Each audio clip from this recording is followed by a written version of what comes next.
kahit sino, maganda, sexy, or ano na magja-jump agad eh. Lalo na kanyari kung mag-take advantage or lalo na kung may gusto sa akin o type ako.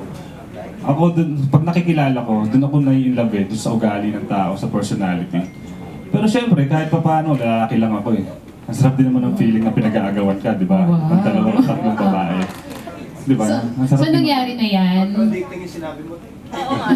Nangyari na in real life na meron taken ka na pero may naghahabol pa? Madalas po. Wow! Ano ginagawa mo? Nagpe-pray. Hindi ka natakso? Sabi mo, di ba masarap yung pinag-aagawan ka?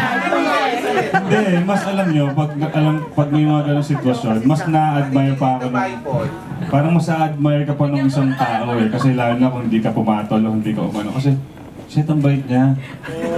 Ano niya, faithful niya, di ba? May ganon. Kaya nga, so may mga pagkakataon na ganyan. Madami. Hindi, siyempre, aminin ko, meron, may mga times na, meron na, nangyari na, experience ko na yun. Sobrang saya. So, anong advice ang bibigay mo ngayon sa men like you na taken na tapos may naghahabol pa? Sana gawin niyo yan pag mga 20s, gano'n, 30s, o ano, mga kabataan niyo pa, okay din niya ma-experience. Pero pag yung nakasal na kayo o mag-asawa na kayo, sana tigil na, di ba? Wag na. Dapat, gumraduate na dapat kayo sa mga gano'n.